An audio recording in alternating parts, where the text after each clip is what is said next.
레위기 11장 44절 45절 받들어 봉독해 드립니다.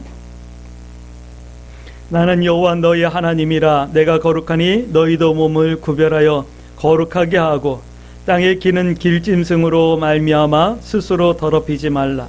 나는 너희 하나님이 되려고 너희를 애굽 땅에서 인도하여 낸 여호와라.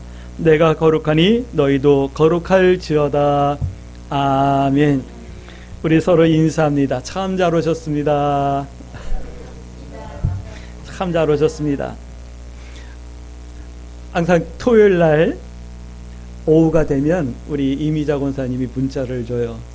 목사님 간식 준비할게요. 그러고 문자가 와요. 그러면 저도 고맙습니다. 감사합니다. 그러고 답장을 드려요. 그리고 또 그렇지 않은 날은 문자가 없는 날은 제가 간식을 준비를 하곤 했어요. 어저께 이미자 권사님이 간식 준비합니다라고 문자를 하실 만도 한데 문자를 안 하시는 거예요. 그래가지고 무슨 일이 있나?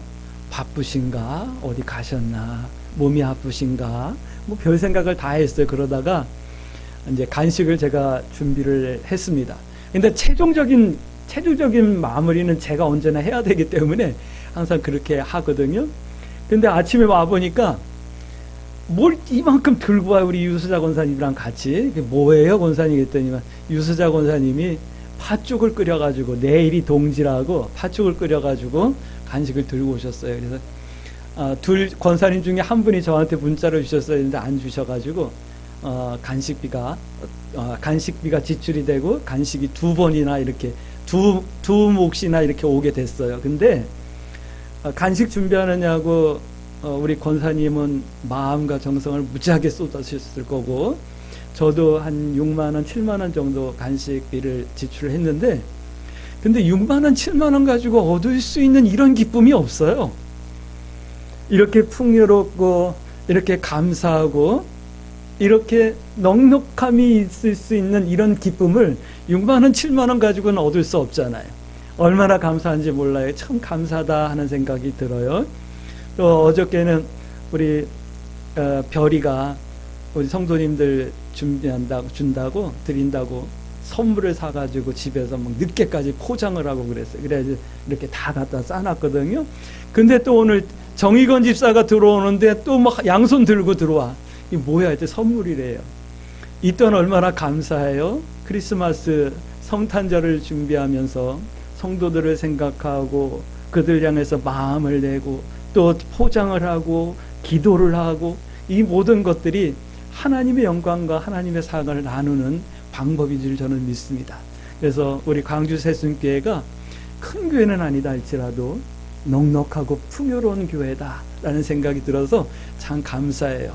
올 연말 수고하셨던 우리 모두들에게 이런 넉넉함과 풍요함이 온전한 마음의 기쁨이 되고 행복이 되어질 수 있게 되길 주의 이름으로 축복합니다. 사람이 사람답다라고 하는 것은요, 이런 생리적인 부분을 말하는 것이 아니에요. 머리가 길다, 얼굴이 이쁘다, 몸이 튼튼하다, 뭐 이런 것을 말하는 것이 아니라 본질적인 부분을 말씀드리는 거예요. 사람은 창세기 1장 26절 말씀 보니까 하나님의 형상대로 하나님께서 창조하셨어요. 할렐루야. 하나님께서 만드신 이 온 세상을 다스리고 가꾸고 관리해야 될 사명을 위임받은 게 사람이에요. 오늘 우리에게 주어진 사명이에요. 할렐루야. 그런데 죄의 유혹으로 하나님의 뜻을 저버리게 되고 하나님의 형상이 죽었어요. 가려지고 잊어버리게 된 거예요. 그래서 하나님께서는 계획을 세우시는데 사람을 대신해서 죄의 대가를 치르고 사람들을 회복하시려고 하는 계획을 세우셔요. 그것이 바로 예수 그리스도예요. 할렐루야. 그 계획이 시작되어지고 성취되어진 날이 성탄절인 거예요. 할렐루야. 그 계획이 예수 그리스도인 거예요. 근데 이 레위기, 오늘 함께 나눌 이 레위기는 하나님의 계획인 예수 그리스도에 대해서 말씀하고 있는 말씀이 레위기서예요. 레위기에는 제사법을 말씀하고 있거든요. 제사법에는 크게 5가지 제사를 말하고 있어요. 번제, 소제, 화목제, 속죄제, 속건제. 뭐 이거 안 외워도 괜찮아요. 이걸 5대 제사라고 레위기에서 설명하고 있거든요.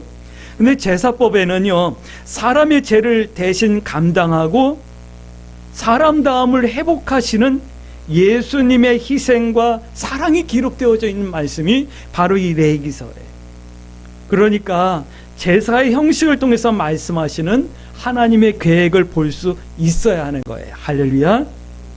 질문하셔야죠. 하나님의 어떤 말씀을 들어야 하는데요? 레위기를 통해서요. 나는 무엇을 해야 하는데요? 여러분들 질문하실 수 있을까요? 성경은 이렇게 말씀합니다. 첫 번째예요. 향기로운 냄새에 대해서 말씀하고 있어요. 제사법을 보면 5가지의 제사법을 말씀하시는데 지금의 말로 바꾸면은 예배죠. 방법, 어떻게 제사를 지내야 되는지, 번제는 이렇게 드려라, 소제는 이렇게 드려라, 뭐 화목제, 속건제, 속죄제는 이렇게 드려라, 방법에 대해서 말씀하고 있어요. 그리고 그 제사에 넣어야 될 것, 제물에 포함되어야 될 것이 있어요. 어떤 거는 소금을 넣어야 되고, 어떤 건 기름을 쳐야 되고, 뭐 이런 거 있잖아요. 또 어떤 제물은 불태워야 되고, 제물을 처리하는 방법. 제물을 드리잖아요. 제사를 드리기 위해서 제물을 드리면 그것을 어떻게 처리를 할 것인가. 그냥 막 불타다 남은 고깃덩어리 그냥 막 굴러다니게 할 수 없잖아요. 제물을 잡고 나면 속에 있는 내장이나 기름이나 이런 걸 어떻게 처리해야 될 것인가. 또 제물을 드리고 남은 것들을 또 어떻게, 이런 것들을 다 설명하고 있어요. 중요한 말씀은 이런 설명이 중요한 것이 아니라 이런 게 중요해요. 1장 9절에서부터 징검다리처럼 나오는 말씀이 있어요. 어떤 말씀이냐면 하나님께 향기로운 냄새다 라는 말씀을 1장 9절에서부터 계속 이렇게 하고 있어요. 번제를 드려도 이는 하나님께 향기로운 냄새니라, 소제를 드려도 이는 하나님께 향기로운 냄새니라, 이 말씀을 계속하고 있어요. 제사를 그렇게 하라 말씀하시는 거예요. 할렐루야. 우리가 드리는 예배가 하나님께 향기로운 냄새와 같은 이런 예배가 되어야 되겠죠. 근데 이 예배, 이 제사, 향기로운 냄새라고 하는 이 말씀이 이렇게 들려야 돼요. 어떻게 들려야 되냐면 대라로 들려야 돼요. 대라. 향기로운 냄새, 이 말씀이 너희들은 향기로운 냄새가 대라, 이렇게 들리셔야지만 되는 거예요. 할렐루야. 그럼 어떻게 해야 하나요? 어떻게 해야 하는데요? 성도의 신앙생활에 기본이 있어요. 그것을 오늘 레위기에서 말씀하는데 6장 12절 말씀 보니까 제단의 장작불이 꺼지지 않게 하래요. 나중에는 이 말씀이 어떻게 바뀌냐면 성막 안에 촛불을 끄지 말라라는 그런 말씀으로 또 증거되기도 해요. 그게 24장 1절 말씀이에요. 등잔의 등불이 꺼지지 않게 하라. 이 말씀은 성도는 말씀과 함께 말씀이 이유가 되는 삶을 살아야 된다 말씀하는 거예요. 어떻게 해요? 끊임없이. 할렐루야. 주일날 예배 드렸으니까 됐어, 이게 아니에요. 나 성경 한번 읽었으니까 됐어, 이게 아니라 매일매일 매 순간 하나님의 말씀이 이유가 되고 목적이 되어서 살아야 될 것을 말씀하는 거예요. 할렐루야. 또 이런 말씀을 하고 있어요. 11장 1절 말씀 보니까 성도의 신앙생활의 기본은 장소와 몸을 구별하는 거예요. 여러분들 지난 한 주간 구별하셨습니까? 내 몸을 거룩하게 성결하게 구별하셨습니까? 내가 있어야 될 장소와 가지 말아야 될 장소를 구별하셨습니까? 성도는요, 사실 정신 차리고 보면 할 말도 없고 먹을 것도 없고 갈 곳도 없고 참 그래요. 그렇게 구별되려고 몸부림치며 사는 것이 성도인가 봐요. 그래서 성경은 이렇게 말씀하는 거예요. 짐승을 통해서 말씀하고 있어요. 너희들 족발이 되어 있느냐? 족발이 있느냐? 물어보는 거예요. 세상과 세상이 아닌 하나님의 나라를 동시에 짚을 수 있는, 이 구별되어서 짚을 수 있는 족발이 있느냐라고 말하는 거예요. 갈 데가 없어요. 성도가 어딜 가겠어요? 갈 데가 어디냐면 시장이나 마트뿐이 갈 데가 없어요, 사실은요. 그리고 대세김질을 하느냐라고 물어보고 있어요. 그렇게 살아야 된다, 그렇게 구별되라 말씀하는 거예요. 늘 말씀을 대세김질 하십니까? 하나님의 은혜를 되새김질 하십니까? 중얼중얼거리면서 뭔가 하나님의 뜻을 말씀하고 계십니까? 이렇게 살아야 된다는 거예요. 그런데 성결하지 않은 짐승은 족발도 없고 되새김질도 안 하고 그런데요. 또 물고기처럼 살래요.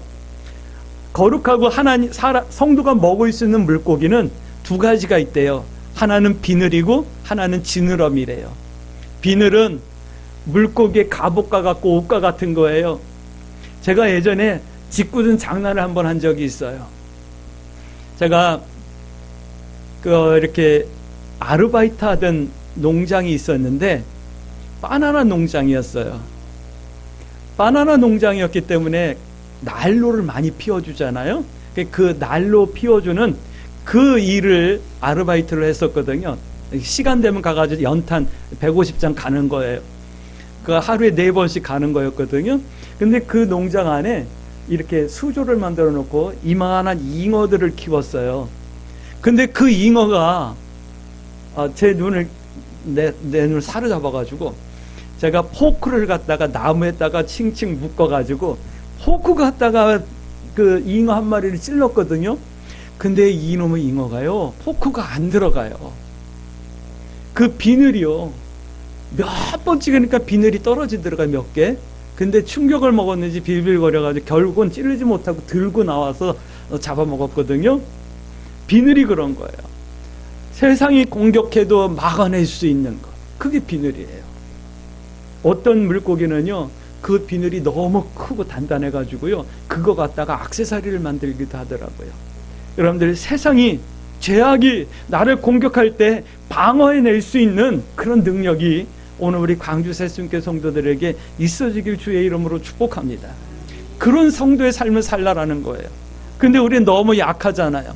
말 한마디에 시험이 들었니? 뭐 했니?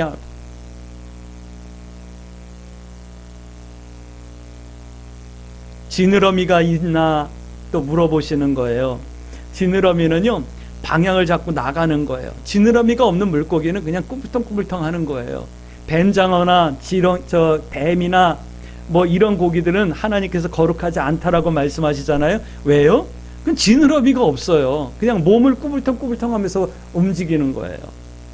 여러분들, 우리는 천국을 향해서 나아가는, 방향을 잡고 곧게 나가는 하나님의 백성들이에요. 군사들이에요. 할렐루야. 우리들에게 이런 방향감이 있어야 되는 거예요. 그렇게 살라라고 말씀하는 거예요. 그러기 위해서 장소와 몸을 구별하라 말씀하는, 이것이 성도예요. 물론 이 말씀은 먹을 것과 못 먹을 것을 말씀하시지만 이는요, 성도의 삶의 방법과 내용을 말씀하는 거예요. 이렇게 살아야 된다라고 말씀하시는 거예요. 할렐루야. 이렇게 성도의 삶을 살아야 하나님께 향기와 같이 된다. 이렇게 살아라 말씀하시는 거예요. 할렐루야. 사람이 사람답다는 것은요, 두 번째는 이런 거예요. 하나님의 것을 구분하는 거예요. 하나님께서 하나님의 것으로 말씀하시며 구분하라 말씀하는 것이 있어요. 그것이 뭐냐면요, 3장 16절 17절 말씀 보니까 피와 기름이에요. 기름과 피는 하나님의 것이래요. 하나님의 것이라고 말씀하시고 그것은 내 것이라고 말씀하시며 너희는 그건 먹지 말라. 그러면서 말씀하시는 게 뭐냐면 이는 생명이기 때문이다 라고 말씀하는 거예요. 다시요, 우리의 생명은 하나님의 것. 할렐루야. 죽고 사는 건 하나님의 절대로 먹지 말라 말씀하는 거예요. 절대로 먹지 말라라는 이 말씀은 죽고 사는 것 때문에 너희는 고민하지 말라 이 말씀을 하는 거예요. 할렐루야. 우리가 이 땅에 사는 동안 우리의 생명은 하나님께서 주장하시기 때문에 하나님께서 책임지시고 이끌어 주실 거고요. 혹시 이 땅에서 생명이 다한다고 한다면 우리는 하나님 나라 하나님 품에 가게 되는 거예요. 할렐루야. 고민하지 않을 수 있게 되길 주의 이름으로 축복합니다. 에덴 동산에는요, 많은 과일 나무들도 있었지만 선악을 알게 하는 나무도 에덴 동산 중간에 있었어요. 하나님께서 말씀합니다. 하와야, 아담아, 이 선악을 알게 하는 나무는 너희는 만지지도 말고 먹지도 말고 그것을 뭐 어떻게 하려고 생각도 하지 말아라 말씀하시는 거예요. 경고하셨죠. 이 말씀은 뭐냐면 하나님의 절대성을 말씀하시는 거예요. 피와 기름은 내 것이니까 너희는 먹지 말라, 이 말씀은, 선악과는 이건 먹지 말라, 이 말씀은 하나님의 절대성이 있다, 이 말씀을 하는 거예요. 넘지 말아야 될 선, 하나님을 하나님으로 인정하고 경외함의 상징이다, 이 말씀을 하는 거예요. 질문합니다. 여러분들 하나님의 절대성을 인정하십니까? 하나님을 하나님으로 고백하시며 절대적으로 인정해 드릴 수 있게 되길 주의 이름으로 축복합니다. 사람이라면 반드시 이 하나님의 절대성을 인정하고 경외해 드려야 하는 거예요. 할렐루야. 레위기는 이 말씀을 우리에게 가르치는 거예요. 기름과 피는 하나님의 것이니까 먹지 말라, 이 말씀을 하시는 것이 아니라 하나님의 절대성을 인정하고 경외할 것을 말씀하는 거예요. 할렐루야. 세 번째는 이런 말씀을 하고 있어요. 하나님을 닮아가는가? 라고 하는 말씀을 하고 있어요. 하나님께서 이렇게 말씀하십니다. 여러 번 말씀하셨어요. 내가 거룩하니 너희도 거룩해야 한다, 라는 말씀을 하는 거예요. 이 말씀은 너희는 나를 좀 닮아라, 이 말씀을 하는 거예요. 이거는요, 새로운 것이 아니에요. 사람은 원래 하나님의 형상대로 만들었기 때문에 하나님처럼 살아갈 수 있는 거예요. 할렐루야. 그걸 잊어버렸기 때문에 우리가 신앙생활하면서 그것을 회복해내는 거예요. 오늘 우리 광주 새순교 성도들은 많이 회복하신 것 같아요. 풍요롭잖아요. 6만 원, 7만 원 가지고 이렇게 풍요로움과 감사함을 느낄 수 있는 사람들이 얼마나 되겠어요. 이 말씀이 사람을 만드신 이유이기도 하고 이 레위기에서 우리에게 말씀하시는 이유이기도 한 거예요. 할렐루야. 그럼 질문을 받으셔야죠. 성도의 거룩한 삶을 기도의 제목 삼고 있습니까? 왜 아멘들 안 하세요? 다시요. 신앙생활의 이유가 거룩한 성도의 삶이라고 말씀하실 수 있습니까? 네, 그렇게 하셔야지만 돼요. 거룩한 성도의 삶을 기도의 제목 삼고 신앙생활의 이유가 거룩한 성도의 삶이라고 말씀하실 수 있어야지만 돼요. 근데 한국교회는요, 잘못 가르쳤어요. 신앙생활하는 이유가 복받으라고요. 그렇게 가르쳤어요. 우리가 신앙생활 잘하면 하나님께서는요, 우리의 범사가 잘 되게 하셔요. 할렐루야. 그러나 우리 신앙의 목표는 거룩한 성도의 삶이에요. 할렐루야. 질문하실 수 있을 겁니다. 그렇다면 거룩한 성도의 삶이란 어떤 것인데요? 어떻게 살아야 하는데요? 질문하시죠? 여러분들 마음에 그런 마음이 분명히 일어날 거예요. 하나님께서는 이렇게 말씀하시거든요. 거룩한 성도의 삶을 이렇게 하래, 이렇게 사는 거래요. 19장 말씀 한번 볼게요. 거룩한 성도의 삶이 뭘까? 여러분들 고민하시죠? 어떻게 살아야지 거룩한 걸까? 성경은 분명하게 말씀하고 있어요. 이렇게 살래요. 19장 1절부터 4절 말씀까지 함께 살펴봅니다. 여호와께서 시작. 여호와께서 모세에게 말씀하여 이르시되 너는 이스라엘 자손의 온 회중에게 말하여 이르라. 너희는 거룩하라. 이는 나 여호와 너희 하나님이 거룩함이니라. 너희 각 사람은 부모를 경외하고 나의 안식일을 지키라. 나는 너희 하나님 여호와니라. 너희는 헛된 것들에게 향하지 말며 너희를 위하여 신상을 부어 만들지 말라. 나는 너희의 하나님 여호와니라. 어떻게 살래요? 부모님을 공경하래요. 부모님을 공경하라라고 하는 이 말에는 내 자녀를 노엽게 하지 말라라는 말이 포함되어 있는 거예요.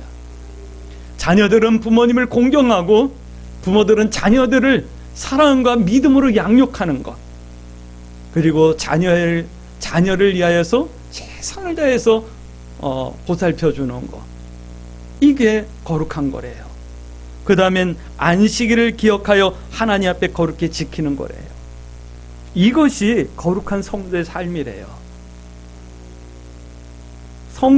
성도가 믿음이 있다라는 말씀을 언젠가 하면서 저는 이런 말씀을 드렸죠. 십계명에서 안식일을 거룩히 지키는 것과 부모를 공경하는 것이라고 말씀을 드린 적이 있잖아요. 오늘 그 말씀을 똑같이 하는 거예요.